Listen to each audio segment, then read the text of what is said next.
बढ़िला मुख्य सचिवों कार्यकाल जनवरी 1 रु 1 वर्ष पर मनोज आहूजा कार्यकाल वृद्धि कले कैबिनेट अपार्टमेंट कमिटी चलित मास 31 रे सरुथिला कार्यकाल।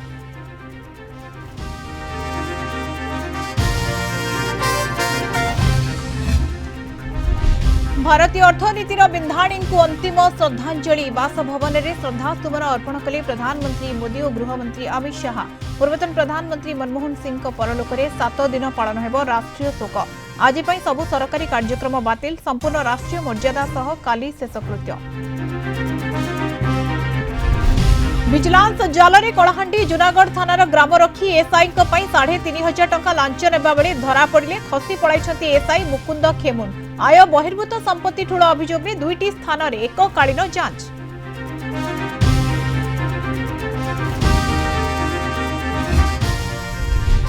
जनवरी 3 रे सृष्टि होई पारे घूर्णी बलय। नुआ वर्षर प्रथम सप्ताह पुणी लघुचाप वर्षा भिजिब ओडिशा। आसंता कालिठू 2 दिन दक्षिण ओडिशार किछि स्थान में मेघुआ पाग सह हालुका वर्षा संभावना। एपटे घन कुहुड़ी 6 जिला को सतर्कता।